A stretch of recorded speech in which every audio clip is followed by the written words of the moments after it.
All right, we are now live.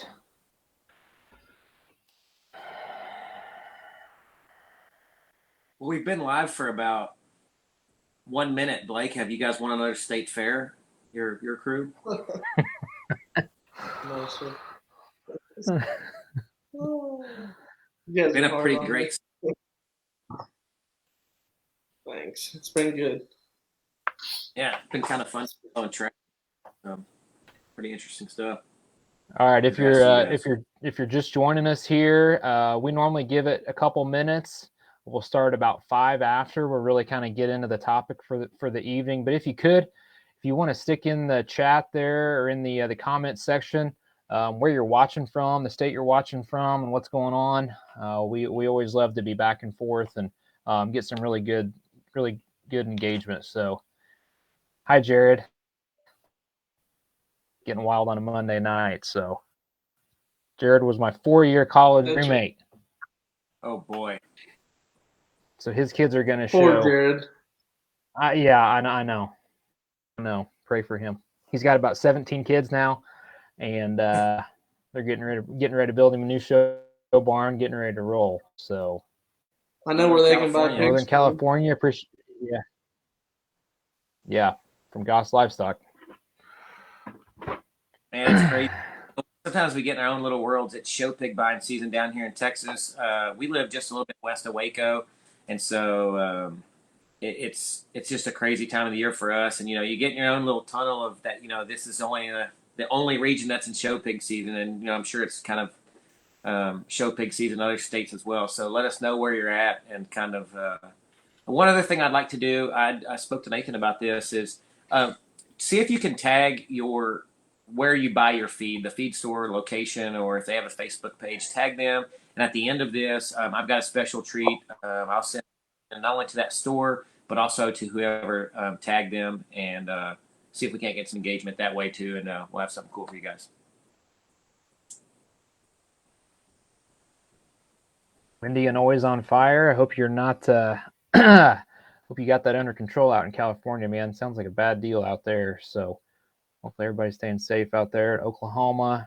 Ross, first time feeding Sunglo. Appreciate you joining the team, and hopefully you'll get some really good answers here tonight. So tonight's going to be really interactive, and we're going to go back and forth quite a bit. So appreciate you joining us.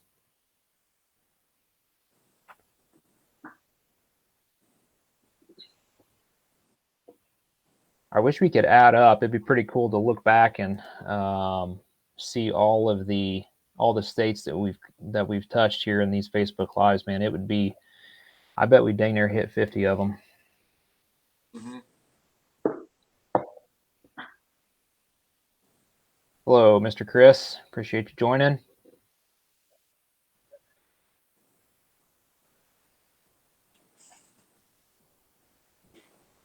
Longtime Sunglo faithful. Appreciate that. Got about another minute here, and then we'll get rolling. So one thing I always want to say is that these are recorded, and so don't feel like you gotta rush and take notes. Obviously, it's always good to take notes in the moment, but don't feel like you have to, because you can go back and watch these. They are recorded, and you can either find them again on our Facebook page, or I'll have everything posted on our Sunglo Feeds YouTube channel. So, Kyle, just go count your money and don't worry about us. Okay? Yeah. Easy, yeah, Mr. 150.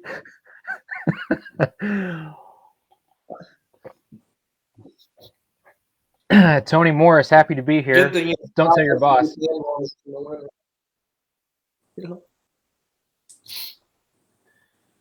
Got John in Pennsylvania checking us out.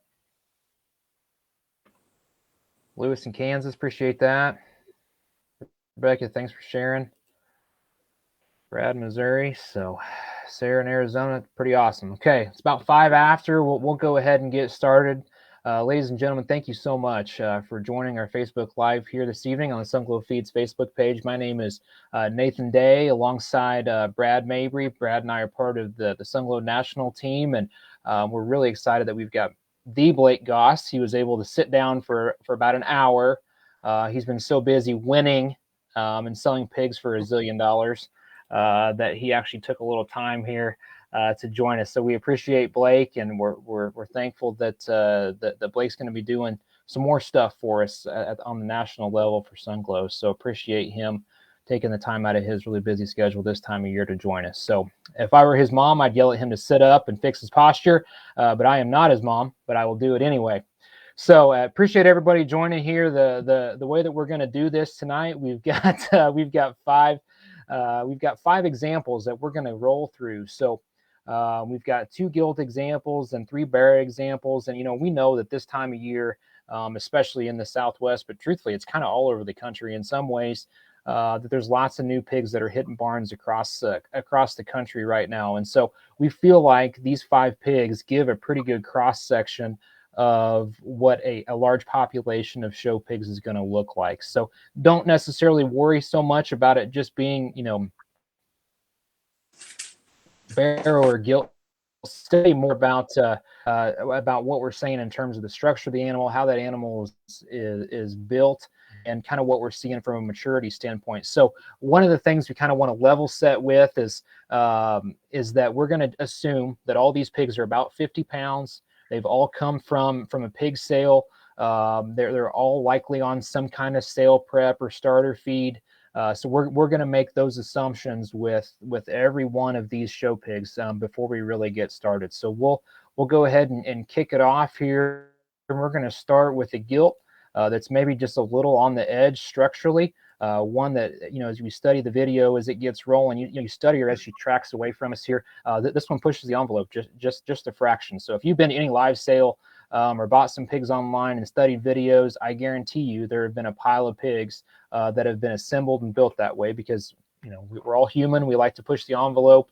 We like to find ones that are a little more wild in terms of their base width. So Brad, Blake, I'll kind of let you guys roll on from here and take it, and I'll keep flashing some notes up there across the bottom and kind of peek in and poke around and ask questions when need be. So go ahead and take it. One of the main things I want to talk about too as we get into this, guys, is we never get to feed the same pig twice. Okay, and so I really want to look at this gilt's muscle and body width and flesh, and look at that first, rather than her body type or the things that we like or dislike about her as an individual. I really want to look at her more just in terms of where she's at in terms of muscle and flesh, so that we can kind of get a little bit more out of this exercise. And I would say from a flesh and body width standpoint, she's pretty far along for her maturity pattern. And so I don't know about you, Blake, but that'd be one. Actually, before I say it, I want to get your thoughts. I'll let you kind of jump in there and get your thoughts. But I wanted to kind of set the stage for what we're looking at as we go through these 5 individual videos here. Well, I guess I would start with saying that she does push the limits, but I don't think she's too far out of whack. The glorious thing about buying multiple different kinds of pigs with a large number, I can think of a handful of them that have won at the end that started like this. So when you first get her in, don't freak out and haul her off. And I would say the other thing would be to everybody wants to crash them at once and bring them back in. It's still important to keep them healthy. So don't completely take the starter out for the first week, but I would for sure want to start mixing some 16. Yeah, I mean, I totally agree with your comment about not giving up. I think we all do that. We get them out of either group setting or from a sale, and you really just start overanalyzing them even more than you did in that setting. And I think, like you said, I don't see anything terribly wrong with her that we need to throw away by any means. But I on gilts like this, I initially will actually introduce a little bit of full tank, something early on, because this is going to be a gilt that's going to flesh really easily later on. And that's a good thing that I know that we're going to be able to get some of that flesh back. And so that'd be something early on that I know I can introduce something like that. And I can take up a little bit of room in terms of her calories where I can kind of manage her flesh. When you say flesh, Brad, what do you mean by flesh? Some folks maybe have not heard that term or maybe don't understand what you mean by that term. I read her as just honestly one that we'd get fat pretty quick, just down through her jowl, and just for her, for that size pig to have that kind of just for lack of a better term, fatness at that age, I know that that's something I'm probably going to manage on her to keep her cool enough up front. And so as we do that, we can keep her leaner a couple of different ways. We can increase her protein, we can reduce her feed totally, or we can just feed her less calories. And I feel like if I add some full tank to that, I can keep some of that the good belly that she's got, and not let her get too chunky or fleshy or just point blank fat. Makes sense. I do think like a lot of the big picture is like when you get them home and they're like that. A lot of times it's amount of feed that they're getting. I think intake is important as the kind and the protein. I mean, a lot of them come off a self feeder. Well, they can sit there and eat. There's a difference between if Brad and I sit at a self feeder, I'm obviously going to butt him out of the way and eat more. So obviously, her head shape reads that she likes to eat. So I would say limiting feed to a cup or a cup and a half would benefit more than any drastic change, at the beginning when you first get her in. I'm gonna reach over and grab a couple of cups, guys. Yeah, So, that was going to be one of my questions to ask you, but Blake, is how much would you? I mean, you answered it, but like when you're getting pigs into your barn, and we can kind of go through, each of them, but this would be one of those perfect examples of they don't all have to eat 5 pounds, 6 pounds a day to start out with, right? I mean, we can really kind of manage, and I don't want to necessarily use the word manipulate, but we can get her back in bounds by just maybe slowing her down from the feed intake standpoint. It would be cool to me if we could have like a chart of how many pigs get ruined more because the amount that they Absolutely. intake rather than blaming it on a feed company. Like I would bring it right in and put her on a half cup of starter and a cup of 16, or do what Brad's saying with your full tank. And I think in 2 weeks you won't even recognize her. right, right, yeah, I do think, and I get kind of geeky about feed when we think about something particularly, but we like to talk a lot of percentages, and I don't want to go down in a down a hole here, but I will see people sometimes, Blake, that they'll be feeding a higher protein feed, and they'll say, well, you can add some oats or add something else to pull that protein level down. And I'm like, whoa, whoa, whoa, but you're adding more volume, and you're actually, it's the rate of gain that's causing issues on this animal right here. Just honestly, for lack of a better term, we just want to put her on a little bit of a diet and pull that total volume back. So. Mm-hmm.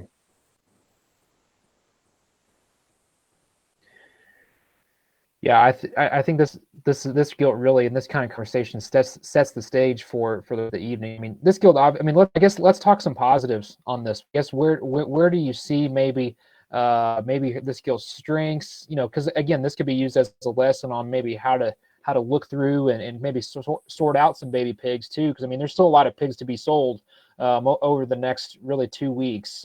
So. In terms of what we're seeing, and also let's talk and think about maybe endpoints. I mean, we don't have to beat this one to death. We work through, but let's maybe talk endpoint gilts built like this too. Well, for me, I think the center part of her. Perfect kind of. Go ahead, Blake. No, you go ahead. I think the center part of her is the best. I mean, I think sometimes that, in the current trend, we're all looking for the front third and it's as skinny as we can get them, and that is kind of trendy. But I will tell you, a lot of county fairs are won by simple power. Her pin width is great. Her blade width is great. Her center body's great. And honestly, it looks like a very fun pig to feed because you kind of sit on her for a bit. I know there's plenty of width in her genetic base to get it back, to get her as heavy muscled as we want. Not to get on the other one that's in that pen, but I mean, when we don't have enough muscle, sometimes it's a little bit harder to feed it in them. And so I feel like if I can pull something out of her, and that's when she's moving there, I think length of stride's good, center body cavity's really good, stoutness of jaw is good. So Having muscle and body is not a bad thing. It's a great thing, and we want them to have it. So that the fact that she's got it now, if we can manage it all the way through, that'd be a fun pig to feed. I'll take it one step farther and say that, even though she's wide out back, at least she's wide coming. Her consistency of width is there. I agree. So when you suck her down, it should both balance, and then you can bring her back the way you want. I mean, my biggest pet peeve on little ones is they're either big up front and little out back, or vice versa. At least she's got a big engine to pull the caboose, so I think it'll match up okay. You just got to be patient and take her slow. And I'll lead into this saying that pigs will tell you where they need to go. I still think that we're too far out when they're that size to say, well, this one's going to be shown on February 10th. Well, nobody knows that until they at least get to 125 to 150.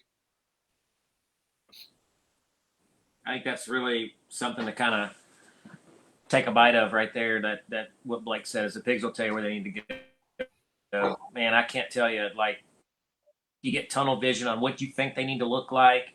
You get tunnel vision on what show they're going to go to. You're really eliminating a lot of good possibilities, particularly in the South. We're lucky enough down in Texas where there's so many options to show these we'll call it their terminal endpoint is. Don't enter them all. Enter all those shows and give yourself that flexibility. I think you'll have a lot more fun and success with it.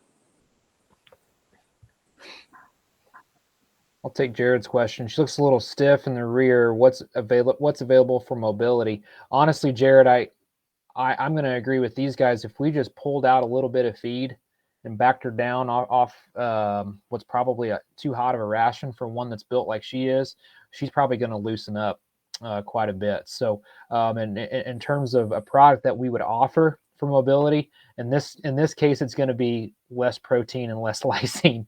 It is really going to be her biggest her biggest thing that's going to help her down the line. So let's go ahead and jump on to the next one here. So that's really good conversation there, and appreciate the good comments, and keep those things coming. We're going to go with the gilt that's basically a complete opposite end of the spectrum there from the last gilt that we just looked at. This little blue gilt here. That's a little tighter bodied, a little harsher ribbed, probably has as much natural expression and shape up high as what you would want in a 50-pound baby pig. So I guess, guys, kind of walk through maybe what you see with this one and really where we think we need to go now that she's home. Now, we haven't seen these videos, but I've got a strong guess what Blake's going to say, so I'm going to sit back Me and too. see what he says. Are you guys talking about that smooth? Hey, maybe. I don't know. I would say that on the gilt front, I like that one's kind. To me, she looks late mature and she's elevated, linked to her cannon. That gilt to me has got a big ceiling. I still think it's important. I want to drive this in today that regardless of how skinny you think she is, if you don't train them to eat, they're never going to do what you want. So I still think you got to bring her home and make her squeal a little bit and be okay with looking at her skinny for 2 to 3 weeks. But I do think this is one a guy can go, into like a 3/4 starter, 3/4 18, if she cleans it up. And if not, back it down and keep your 18 higher than your starter. And then I think we can mix in some 18 and smooth, and a guy might be able to set back and hit a home run.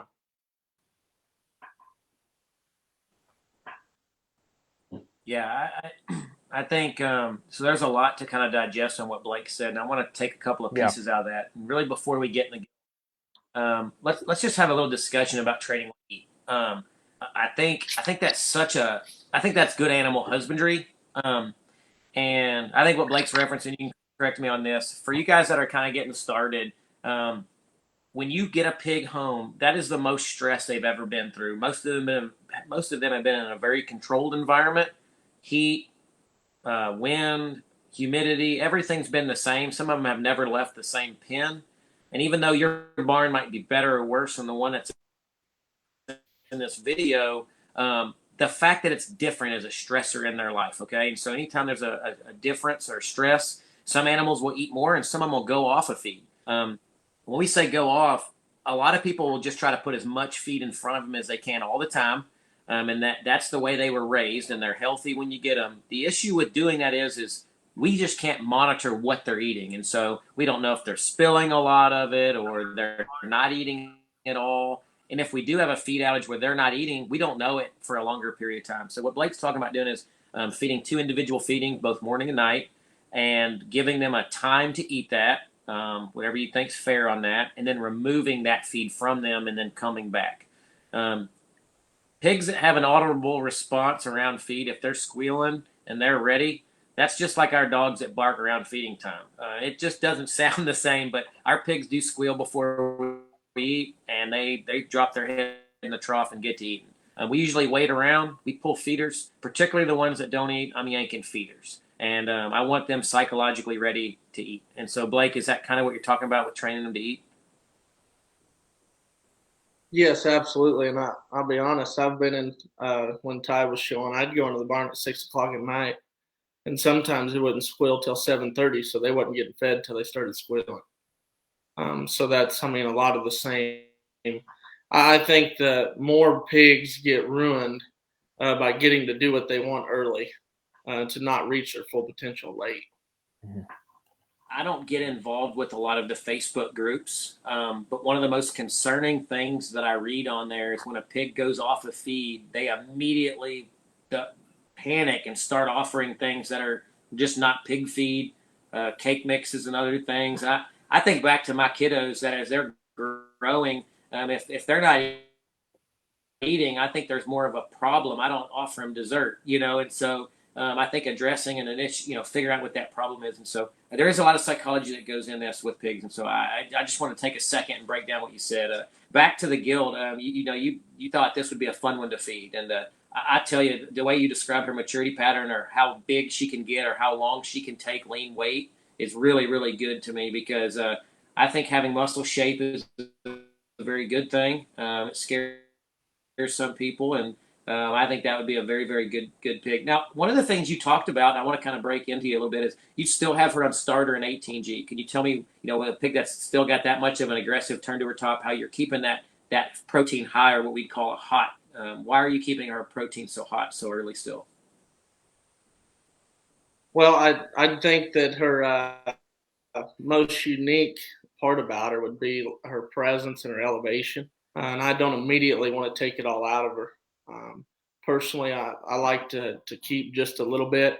I tell people, belly is made at the show. Transition in their top line and smoothness. How do they come out of their shoulder into their loin is something you work on at home. So I wouldn't want to completely pull everything out of her because I do think that the kind of her body type is not what you would say just the easiest fleshing. So I want to keep a little bit of bark pie and give up a little belly just to show how unique she is because of her presence and her shape.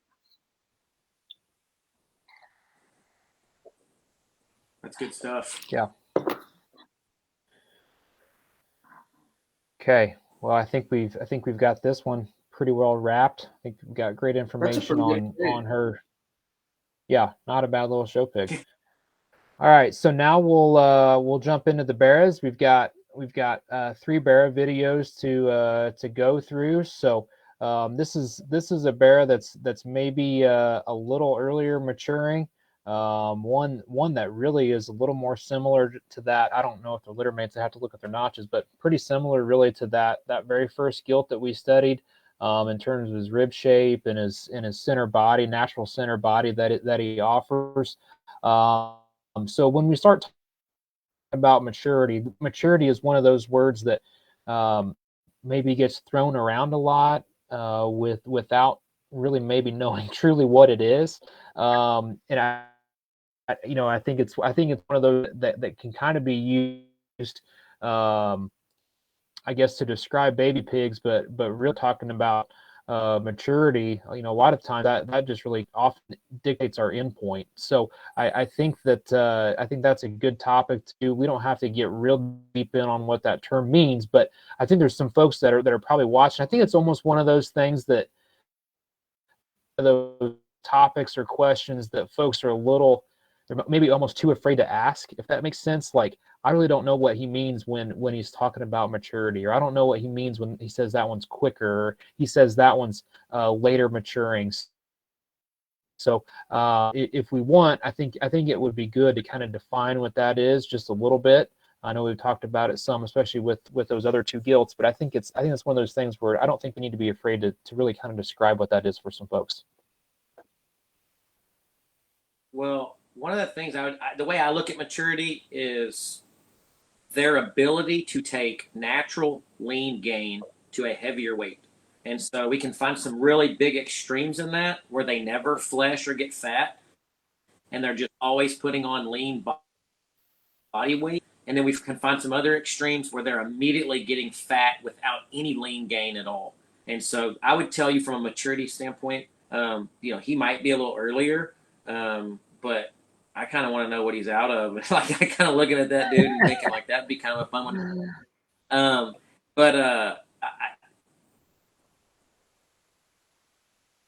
That's how it's just their ability to take lean gain to heavier weights or the lack thereof back and forth. It's just how early in their life they can. Early maturing means they're going to put on fat sooner and maybe not get as vertically tall. I would be considered maturing. Blake, how do you look at that?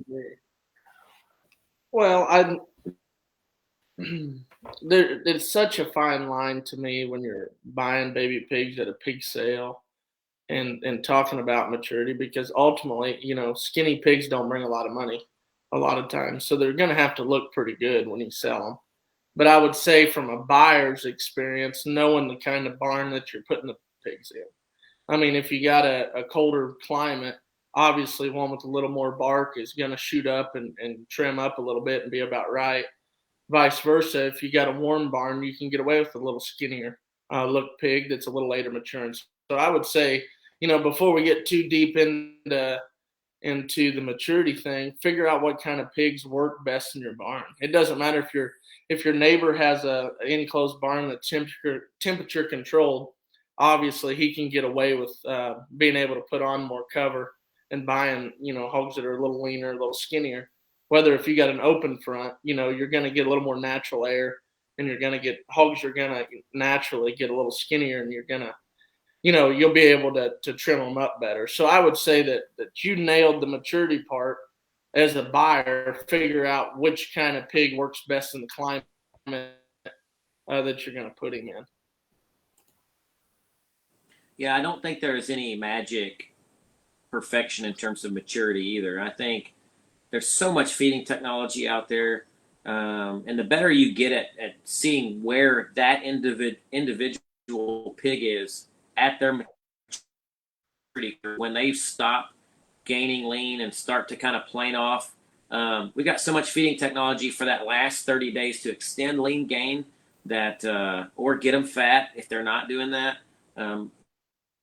Man, I couldn't agree more. Like, understanding and really, as that animal's growing, getting a good feeling of what you think you're going to have to do. Is this going to be an animal I'm adding fat to? Is this an animal that I'm going to be trying to get more protein and extend his lean gain? Or is this an animal that's really set up perfect so I can just throw kind of the kitchen sink at him the last 30 days and just get it all?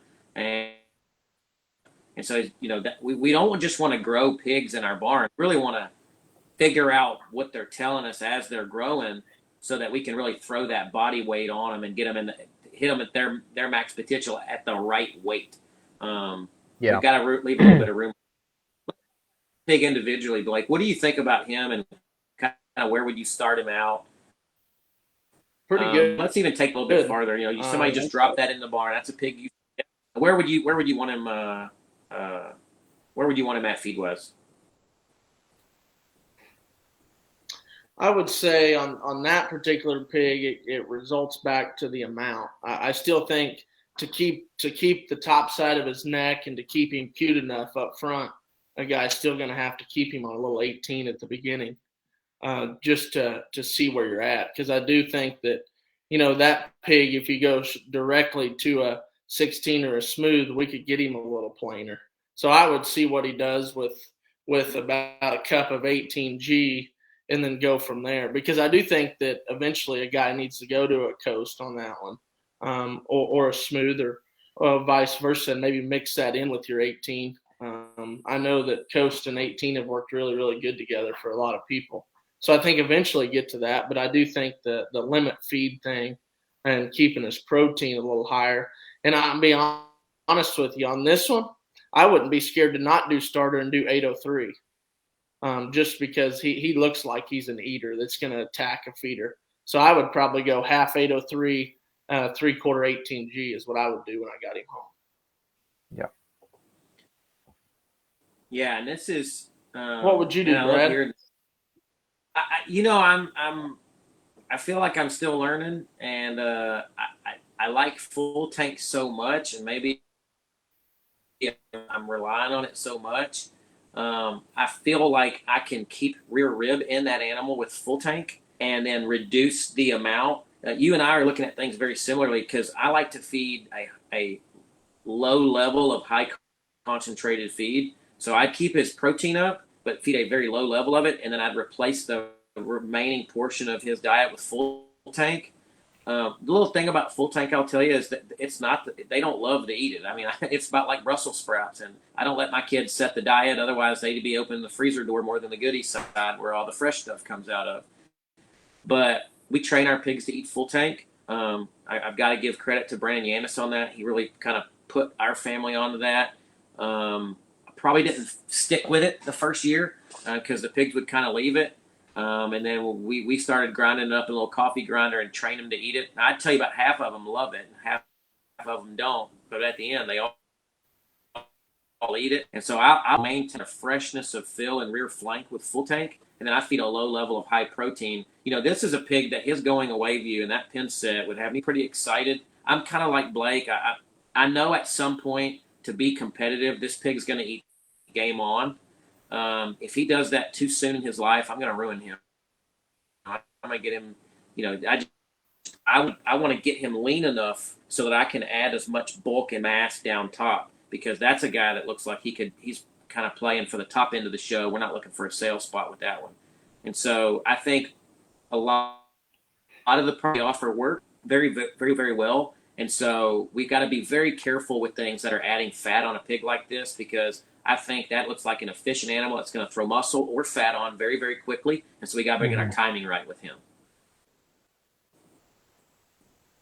Yeah, I think timing on this one is really, really important.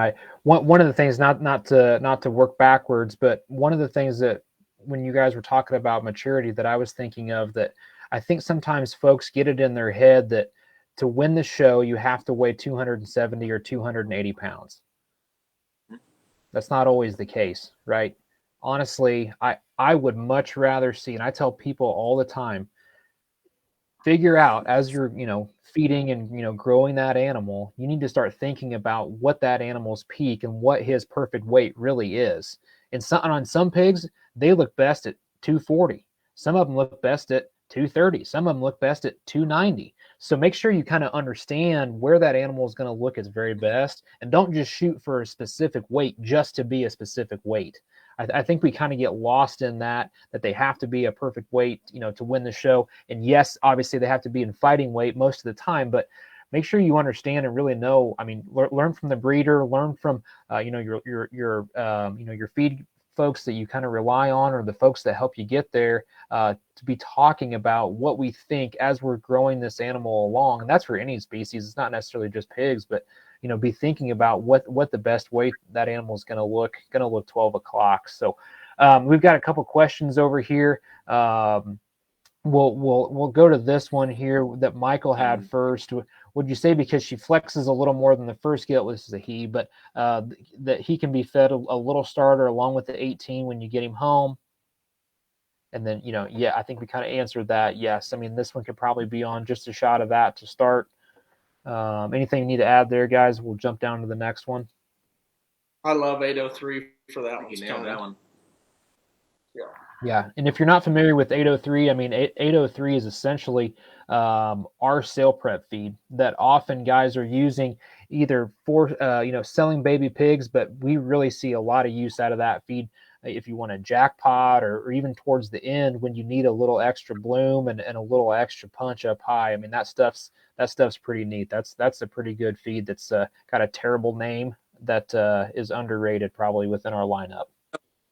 Funny thing about 803 is we've got pigs that we just got home, like pig season, and then we've got big pigs that are going to roll into a breeding gilt show here at the end of the week, and both of them are eating 803, and so it's a very versatile feed.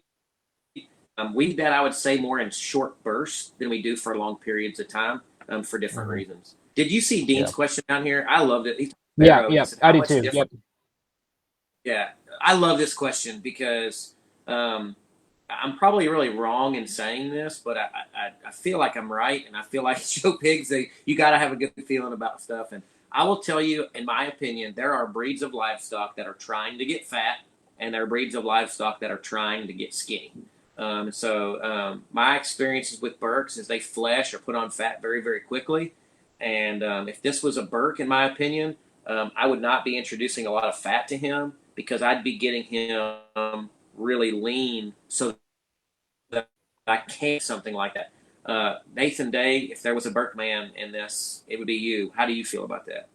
Yeah, I mean, I think this is a great point and a great question because you can't necessarily feed pures and crosses the same. I mean, you can't do it, and it's again, knowing genetics, knowing what you're buying. Those are all great things to be thinking about as you're making purchasing decisions. I can tell you for a fact that we feed our Berkshires virtually zero fat, like hardly any. The only fat that we feed would be in the form of game on, and that would be towards the end. But we feed very little sumo. We feed virtually no liquid fat that goes into these things. I mean, there's even guys on the purebred side of things that they're feeding the low fat versions complete feeds that have no additional added. Reason why, like Brad said, certain breeds, these animals are wanting to lay fat down on virtually nothing. There's a reason Berkshire pork chop tastes better than a crossbred pork chop. Not that we're going to talk about going to the rail or market or anything like that, but I can tell you, that fat cover it's a real thing. It's a real thing that a guy's going to have to pay attention to. You got your little banner thing ready to type this up. You're going to like this. This is a soundbite. Oh, here we go. Livestock are so they're getting fat look good, and fat pigs look bad. And so you've got to give time so that animal looks like it's getting fat as it's showing. And if you do that too soon, he's going to get fat. And so just remember about all of our pigs, all of our cattle, and all of our species, livestock that are getting fat look good, and fat livestock look bad. And so it's important for us to monitor that. And so knowing that fat livestock look bad, it's not that Berks are fat, it's that they can get fat really quick, and that's a great thing for them. And so I like feeding livestock that are efficient. They're very, very efficient in the way that they deposit fat. And so I think I've beat a dead horse or beat a dead Berk with that comment. But I really I enjoy feeding that kind, but I don't even set a bag anywhere around them. I keep it separate. So yeah. It's kind of like me with poison ivy. If I see poison ivy, that means I've already got it. If my Berkshire sees a bag of sumo, that means he's already fat. That's just pretty much how it works. We should have had Kendall come into it.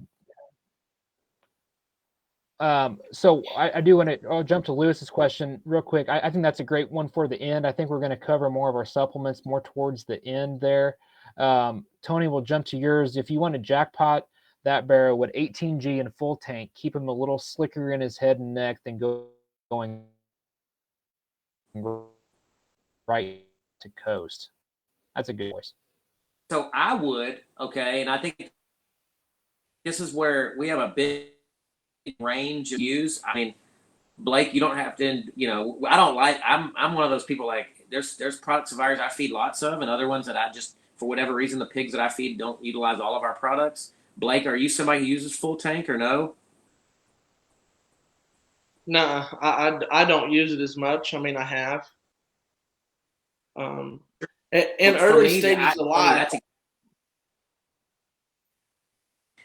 But go ahead, Blake. I mean, how would you do that? He's asking about jackpotting. In early stages of life, I try to keep feed pretty basic. I think that sometimes we lose a lot of value of just wanting to see one on Smorfield to look really big bellied and slick. I like using normal feed, and then when I get to the jackpot, if he looks like that he needs to have more fill, then I can break out the Smorfield and the Game On, mix it together, put a little water in it. He'll fill back up.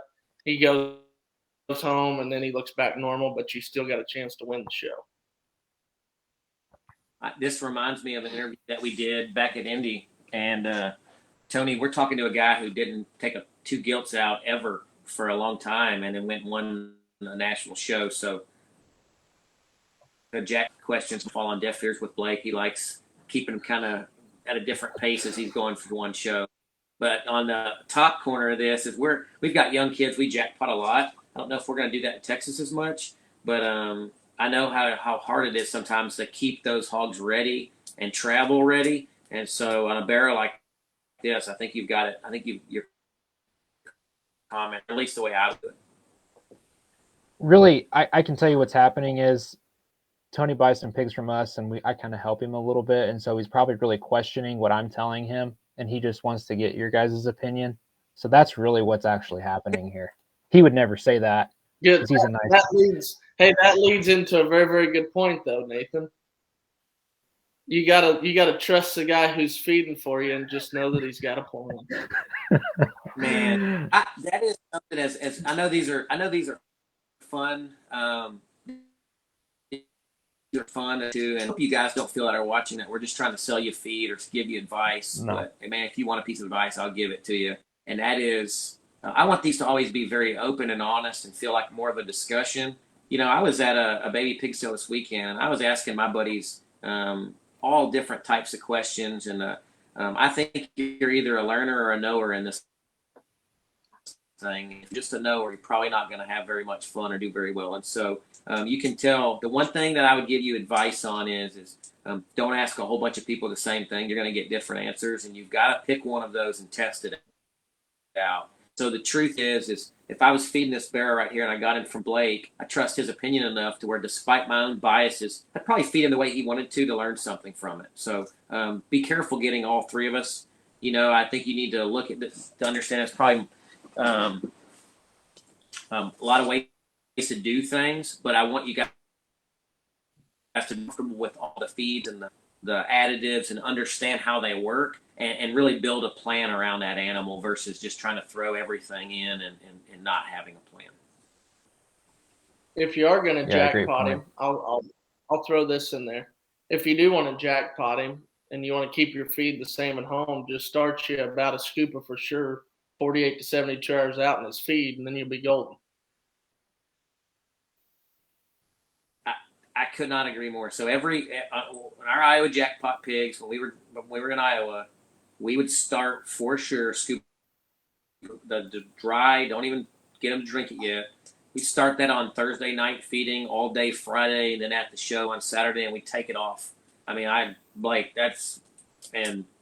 it just works. it just works. Yeah. It keeps your basic diet the same without ruining your pig's gut, instead of throwing him 3 days of the week, the kitchen sink, and then wanting to, keep him bland. You can kind of keep your diet the same. Just add you a little for sure and go to a show. Yeah.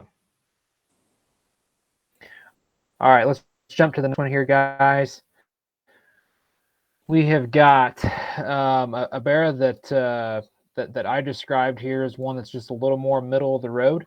One that's maybe not really messed up anywhere, but maybe doesn't overwhelm you anywhere either. So I don't think there's anything wrong with buying kind that looks like this, because I think you can kind of feed them and kind of manipulate them really however you want. I think this guy's got multiple endpoints ahead of him. You could feed him for jackpots if you get him ready and get him blooming quick, or you can feed him for a later show. Just depends on what your preference is. So I'll let you guys take it from there. Let's see what you think about this one, Blake. Go ahead. my first this might be weird, but my first thought that popped into my head was, don't try to get him too much from behind too quick because he's just a little shorter hip. Gradually take him the whole way and win some at the end. That was my first initial, thought was, don't try to hurry to get him there too quick because that's a good animal in my opinion. I made a living off of those kind. He's not messed up. Keep your diet. I think that one's cool because you can keep your diet an 18-16 mix and, throughout his life. And then you can throw him, a little 8-11 at the end and go show.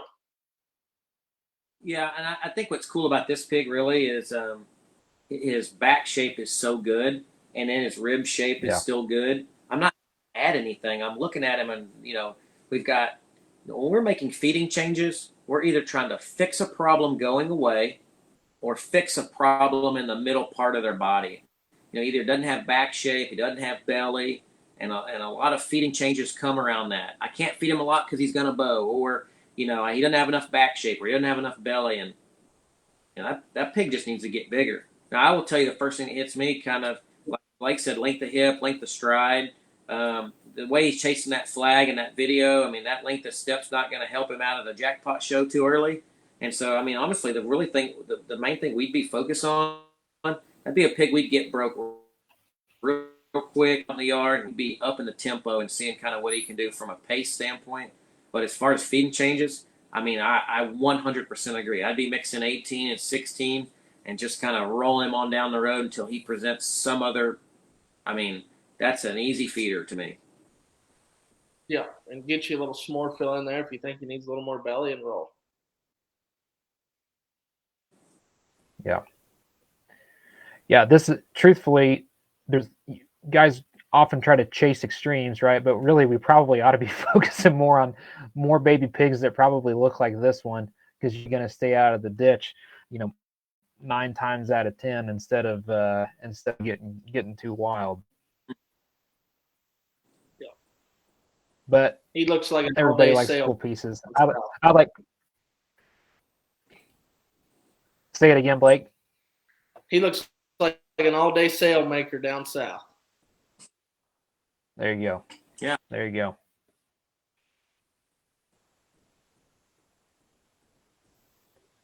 All right, we got that one pretty well nailed. I think we can go ahead and jump to the next one here. I'm not gonna lie, this one. Oh, we lost Blake. Hang on one second. I was on a good streak there, and then I messed it up. All right. It's all good. None of us are perfect. I'm far from it.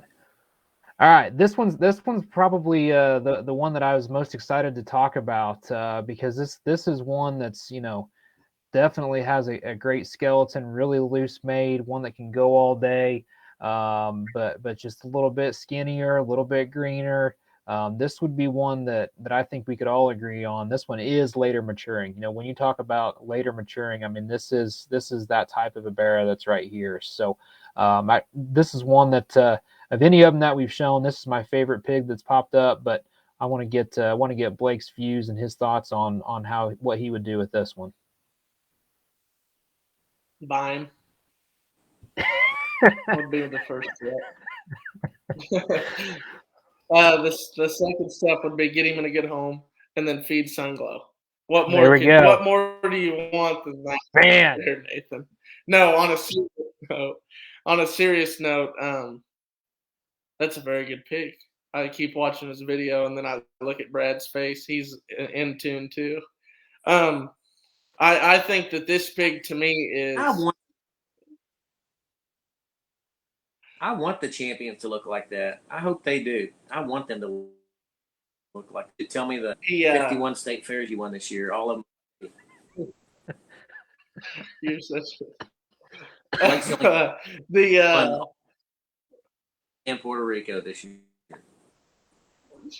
In DC. I do think that's a very good pig, and the best part about that pig is it's no different than what we've talked about the whole time of a later maturing one still has to learn to eat early. If you teach this pig to eat early, he has got the skeleton to support anything you throw at him. He's got a very cute head that sets ahead of a really cool cavity. I love his muscle texture and his type. So I ultimately think that this one might be able to stay on 803 a little longer, honestly, than some of them, just because his skeleton is beautiful and we can just pack some chub and some heat. Now, I'd say not a month or two, a few weeks would be great with some 18. That's a pretty good pig. I would say 18 along the way though with that one. Don't try to melt him down too quick. And my explanation for that would be he's not the best in his crotch the way it sets, from behind. I would hate to suck it all out of him and then try to hit him all at once because I do think we'd have a wide walker that needed a little more shape from behind. And so I would keep your 18 on this one the majority of the time, and then as your base, and then mix in what you think, whether it be a 16 or a 811, just to let him tell you what he needs to do. But I would stick to a heavy 18 on this one.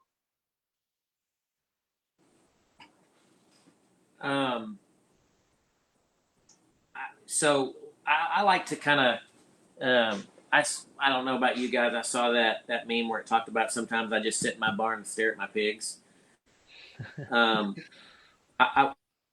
I like to do is I go back to that first comment that we can't feed them twice.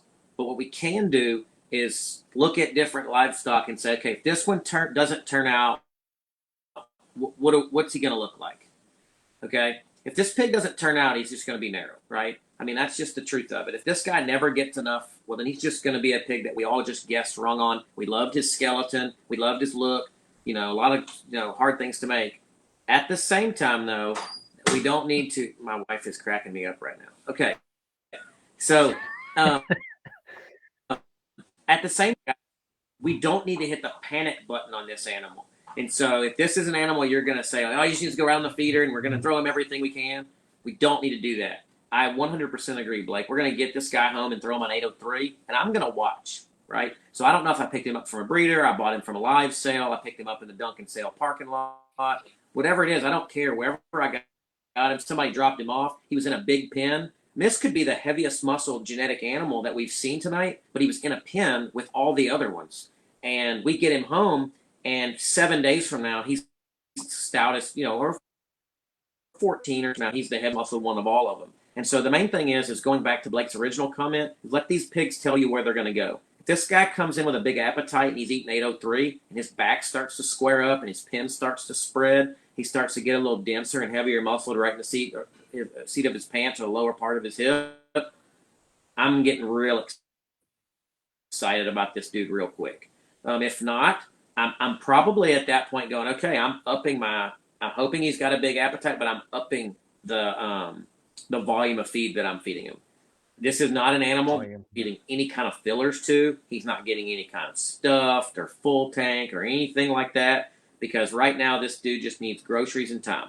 And so we sell you those and you can have the other one. And so I would feed this guy high concentration approach to start with and see how he responds. And if he does it all, that's going to be a very good pig. Yeah, great comments. And as we start to maybe slow down here or wrap up, we're about to hit the hour mark. We normally run these things for about an hour. So folks, if you've got some questions that you'd like for us to stay on here and answer, we're glad to do it. I do want to jump back here to Lewis's question. What or how would you replace explode later in these pigs' lives when we want to change body or muscle tone at maturity? So I think that, especially this Barrow that we've got up on the screen still, I think this one is a tremendous candidate to be talking some explode with. So I'll let either one of you guys jump in on that. No, go ahead, Brad. I like explode. I think I look at all additives the same. That if we needed them in the diet, we would put it in there. You have to trust your feed company that we would put that in the diet if you needed it in there all the time. I think some people would look at this animal and just try to throw him on something that explode early in his life. I'm going to get that animal ready for explode later in his life. That's the way I look at it. When I say get him ready, I want to leave room in his weight. I'm not going to get him to 270 pounds or, with a 270-pound max 5 days out and try to give him explode. And I'm not going to give him to him at 180 pounds with, 2 months to go or 3 months to go. And so I think this pig, actually, if he feeds to genetics, I mean, guessing the way he's kind of built, this dude looks like I'm going to be able to throw a kitchen sink at him the last 30 days, explode and game on and kind of the whole thing. And that's the pigs I like to feed because they're going to respond to those things. And so this is a textbook explode candidate later in his life. I'll add to that and say that, if you get to your day 30 mark, I would not be scared to test a little explode from day 30 to 23 from the end point of your show to see how quick he does respond. Every pig responds different. If he responds in that 7-day span, then you can take him off and wait to the last, 7 to 10 days to put him back on it. But some of them take 2 to even 3 weeks to respond. So I guess on that kind of pig, I wouldn't wait too late. I would see, the gap and the change that you can find out, 30 to 21 days out. And if he's a quick responder, then it makes life really simple. If not, then when you might have to leave him on it till day 14 and then make some game on with it just to get the full effect of some mass and some muscle together. I think a lot of people, want to make everything a science project when ultimately it's all about timing. And knowing your pig, I've been known to pour some sweet tea and sit there and watch pigs eat and bang a feed pan and see how they respond. A lot of times, early on in life, I still got a lot to figure out, on timing. But I would say that if you watch some pigs close enough to see their aggression and see how they go to a feed pan and how they react to a certain feed, that always gives the guy an edge going into your final stretch before your end point. So I think a lot of people wait too late to find out, and you get to a show and pigs get tight. Well, ultimately they were going to have enough, but you didn't start ahead enough, or they get a little stale and a little old looking. Well, then you started too quick. It's all about timing to me, not necessarily, throwing everything at once. Well, and I think to add to that too, Blake, I love jackpot shows, and I even say this when I'm judging a jackpot show. I'm going to tell you how I'm placing them and what my thought process is, but don't listen too closely because I don't want you to go home and derail your feeding plan. I don't want you to go home and get, we showed a Barrow earlier that was heavy muscled, and he might actually go to a show and actually get beat because there's 2 heavier muscled ones. Well, that doesn't mean you need to go home and just, turn him into the stoutest thing in the world. And so have a feeding plan. And if that animal's responding to it the way you want, stick with it. I love your comments on kind of, we call that pulsing them on paling. It's going to respond.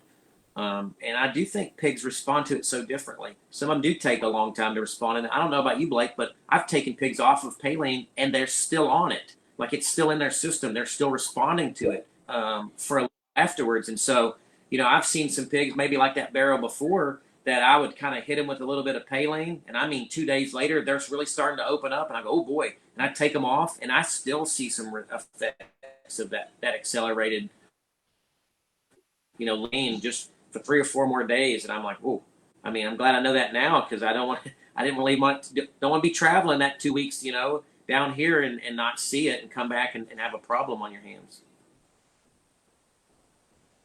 And I think ultimately it just boils down to pay attention.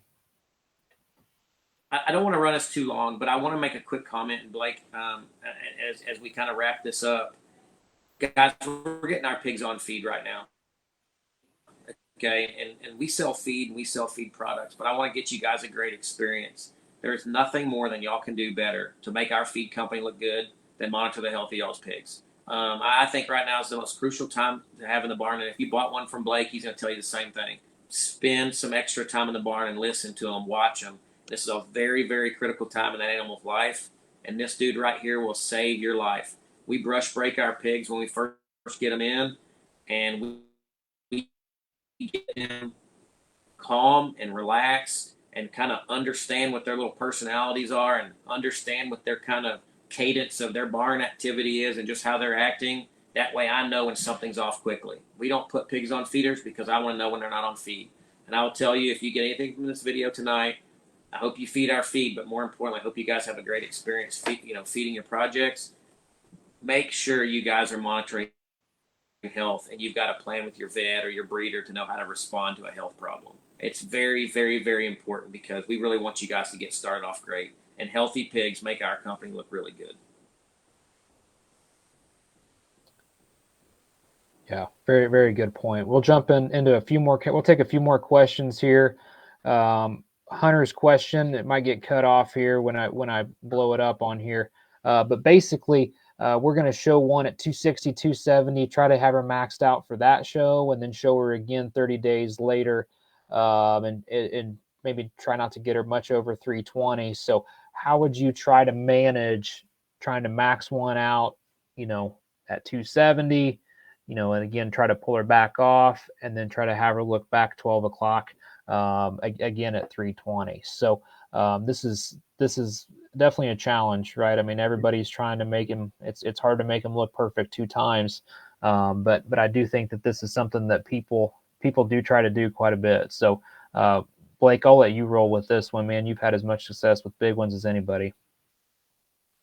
I would say that if you have a big heart and trust what you're doing would be step one, because the worst they're going to look is about 10 days after the first time you max them out. I'm a firm believer that, we put it all in there. 3 days after the show sometimes is the best they ever look, but it's the 7 days that follow that is the struggle.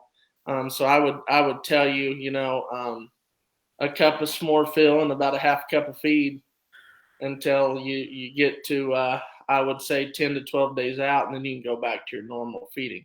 But most importantly, you cannot give up when you get, 10 to 12 days after the first time you max them out, because you're going to hit the panic mode. I would say that if you're going to hold on one, to for sure have s'more fill in their diet, and I think it's just as beneficial to have Game On. And Game On has saved our life in terms of keeping their chine relaxed in between their shoulder. And your s'more fill, will keep their cover. And I would not be scared to, weird thing is everybody has a different way to hold pigs. If I'm holding one, I kind of like a s'more fill 811 mix with some Game On, just to keep our edges right so we don't lose. It's easy if you leave yourself enough weight to get belly. It's really hard to fight back and get your top shape and your chine where you want it. Because if you notice, when you hold pigs and then you want to throw the kitchen sink back at them, a lot of it goes low. And then you look like you got a lack of better terms, an A-frame, show heifer that has no genuine, bulk and punch. So I would focus on your chine and your upper line more than I would worry about, how much belly she looks like she has, or he, whatever it might be. Yeah, those are great. Yeah, go back and pay attention to that. I think everybody can learn something. I mean, myself included, for sure. But a great question there from Hunter. Okay, we'll jump to Dean's question here. If you have one that's a little earlier maturing and showing muscle and cover at 120 pounds, how do you feed to 200 to 220? So, Dean, I'll take that one. I wouldn't put yourself into a particular box and say, I'm going to feed this pig 100 pounds and commit to that. I know what you're asking, so I'll answer it as, let's just take the last part off of how do I feed it to 200 to 220, and let's really just focus on how we feed it the next 7 days. And if I was feeding an earlier maturing pig, and this is where Blake and I are going to differ a little bit, because I'm going to tell you I'm going to feed that animal a higher concentration of protein. So I'm going to keep that animal on 18G in some form of a full tank with it to keep it lean. And so I don't want you to combine what he's about to say with what I'm about to say, because it's going to be different. That's the way I would feed that pig. But I wouldn't also feed it that way for 100 pounds, okay? Because I might make him too plain, or he might get too lean on me. And so I'm kind of taking things. So I'll give you an idea of for us. We don't make feed changes during the week on a baby pig, unless something's problem with health. We weigh and make feeding changes on Sundays. That's what our schedule allows. Dry erase marker stays away until Sundays. Now, when we get closer to the show, I've got feed powder all over me, and I look like an alchemist, and things are changing. But I would tell you, I try to keep myself 7. And the truth is, on these little dudes that are coming in, it's more like 14 days where I'm giving a little time to see those feeding changes. And so I would tell you, they're going to change on their own. Those feeding changes are going to change with them. And so don't get too crazy on what you're changing.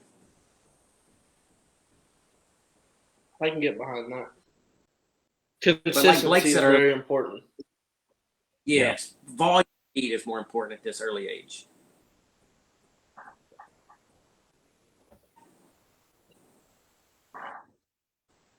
Yeah, good question there. Okay, so here's one from Gary. Having 9-week-old gilt being told they have too much muscle for their age, would you continue them on 18G or go ahead and drop them to 16G? So I'll go ahead and take this one. Don't be afraid to drop to 16. If that gilt already has plenty of muscle, it's okay. It's okay to drop them in their protein. You can always get that back a little bit if you have to. And again, just like what Brad was saying about making changes every 7 to 14 days, after 7 or after 14 days, you think, man, this was shapeless in an absolute hurry. Don't think that you can't go ahead and bump your protein back up just a shot there. So I think that's one thing that people maybe worry about or think about some is, in the past, kind of the older way to feed show pigs was that, we would start on really, really high proteins and eventually we would kind of finish them on a lower protein. Well, we feed pigs to maturity. We feed pigs to what that maturity is looking like, not so much about what their weight is. So that's a good question. That's not an uncommon thing, Carrie, that I think a lot of folks are thinking about. So appreciate you asking. All right, let's jump Gary's question into here. Got a Duroc gilt that's a little chubby necked, but is also getting a little outsider cell from behind. So would you keep her on 18 to keep her neck clean, or just limit intake and replace with a filler? Blake Goss, go ahead. Limit intake. I would say don't worry about the depth of her body right now. Let's keep that gilt on 3/4 to a cup of feed, and let's trim her back up. And then I always think it's easier to bring them back than always crashing down to keep them fresh. So I would limit your intake. Don't worry as much about the feel of their body yet. And then when you think she's getting a little skinny, then you can either increase feed or throw a little s'more fill with it. Something I would tell you guys, Durocs. I like Durocs. We feed a lot of them. Durocs will go through kind of, not all of them. Sometimes they just look a little big-headed and long-bodied. I mean, you got to think about how our kids are too, and just how they'll kind of go through that awkward phase in their own life. And I think more people mess up Durocs. Yeah. And, I think, when we look at Durocs, I get that question a lot, and I'm really glad you asked that, Gary. I can tell you that what will make that animal's neck and head look better is being big-bellied later on in life. They're going to do that. And like Blake said, if you try to get them fat now, it's just going to go there even worse. So be patient. And when that animal stops growing up and we get there, we've got products to drop that rear rib and flank in them. And so not all of them are going to do good at jackpots throughout their entire life. They're not all built to do that. And so that's one that's obviously going through kind of what sounds stagey, a little plainer neck, still heavy muscled. Well, I know I've got something we can just hold on them for a little bit. I would tell you we can win with hogs that are plain neck. We cannot win with pigs that don't move good enough. And so get that hind leg right, get her back in check, and then we'll get her rib back right once she hits that heavier weight. Yeah. It's all about proportions.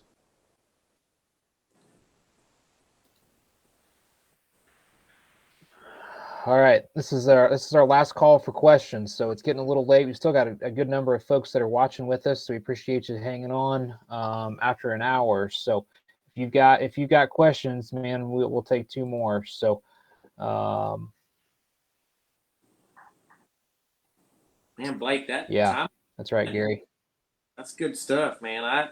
I'm probably gonna go back and kind of listen to this, and I do things a certain way, but I don't win as much as I want to, and so I really appreciate you come on. And I told Blake I've met with him a couple of times and visited with him, and I've always told him, you ever get on here, you give us the goods, and so I want to know, man, you're a very candid guy to get on here and tell us that, and so I feel like, guys, this is a learning progress for all of them. And so if this is something y'all want us to do to continue to jump on here throughout the feeding season, let us know and tell us what you like and don't like, and tell us kind of, and whether it's in the comments or privately, get in touch with us. You can find our contact information and let us know kind of what you want to hear on these Facebook Lives. Yeah. Well, looks like this is going to be our last question here from Robert. It's kind of, it's formatted weird up over there, but I think that's how we had this set up. Maybe I'm still learning best practice on this. What can we feed for spring or rib? Well, as Troy Sloan would poke fun at us, he would say that we come out with a new filler product like the other week. But here's the deal: we probably have as good and as dynamic of filler products as any feed company in the industry. And I think the three main ones that we have. So full tank is kind of the old standby, right? So full tank is maybe not quite as palatable, but it's also our lowest fat product. It's a pelleted citrus pulp. It's got some probiotics in it. Then we've got Smorfill, which is a tremendous. That's one of those products you absolutely never want to leave for the show without, or a sale without. Would be Smorfill. That's a great replacement for rolled oats. It's really great flavor. Pigs love it. They take to it extremely well. Not as many goodies maybe as what Stuffed has in it. So Stuffed is going to be one that's got just a shot more fat in that product. It's going to give you a little more fat covered, a little more protein too than the others. It's got some gut health properties in that product as well. So really we've got three main ones from a supplement standpoint that you can do. But then you can also, you can always wet feed, right? I mean, there's some things that can help you there. I mean, you can honestly sometimes just bumping the amount of feed that you're putting in that animal will help from a volume standpoint. So I would encourage you to play around with the different filler products that we've got, and kind of check out the lineup. So I'll kind of wrap us up here. Appreciate everybody that got on here and talked and asked different questions. That's always a good thing. We like interaction. We want to make sure that we want to make sure that we get all your questions answered. So if you are not a Sunglo feed customer, man, we would love the opportunity to earn your business. We love doing these Facebook Lives. We love helping you. That's what we're here. Like, we want to win every pig show in the country. There's absolutely no doubt, but we recognize that there's only going to be one of them that's going to win that show, and there's a lot of other pigs that are trying to get to that point. Man, we want to feed them all. So we're glad to help. We want to make sure that you have the best experience as possible. Make sure too you jump on. I'll put the link to our YouTube channel down in there too. We've got all kinds of great videos and content on there that you can check out. So Brad, I saw your finger pop up there. Didn't know if you needed to make a comment there. No, I just I always like to get the last word, Nathan. I know. From one word. I know. That's it. I wanted to say, Blake, thanks again for having us. How do guys get in touch with you? Yeah, you can text me or call me, 580-445-5226. You still got some pigs on there? Oh, we always got pigs, and if we ain't got them, we'll find them. It's all good. All right. If there's any way we can help, we'd change to Sunglo, and I'll be honest with you, don't plan on ever switching again. Very, very thankful for the crew that we get to work with Sunglo. They, more importantly, they're buddies, and they make a guy feel welcome. So I certainly appreciate it. And if you haven't fed Sunglo yet, go to your local store, at least buy a bag and try it. And if you smell it first, you'll never not feed it again. Thank you very much. There we go. There we go. All right. Thanks, everybody. Again, this is recorded. You can go back and watch it. Make sure you go back and take some notes. Also going to be on our YouTube channel probably tomorrow. So thank you, everybody. Have a safe night, and thank you so much for joining us.